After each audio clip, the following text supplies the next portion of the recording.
drunkenness and debauchery, idolatry, incest, oppression of the poor, injustice abounding within the nation. God's covenant people were involved in such sins. As I came to think about the sins of Amos' day, I came to myself and asked myself the question, is it really any different today? Is this not our society? Injustice abounds.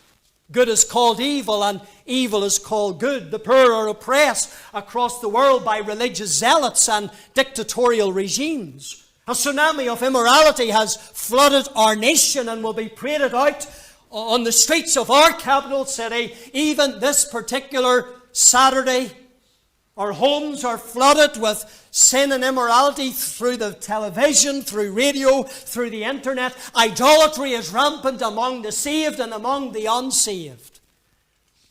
And yet, despite their blatant sinning, Amos pleads with the people to turn back to God, to repent of their sin, and to seek the Lord.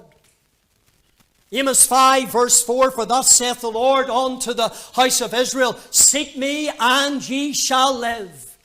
At the 11th hour, judgment was about to break, and yet even at the 11th hour, there was a call that went out from God's prophet, God's messenger, for God's people to turn back to God. It is that same call that I send from this pulpit today. There needs to be a turning back to God, a turning back to prayer, a turning back to holiness, a turning back to the old paths. Again, there needs to be a turning from our sin and a turning back to God as the people of God. Sadly for the people of Amos' day, they heeded not his counsel. They refused to turn from their evil ways. And so Amos comes with those familiar words, prepare to meet thy God.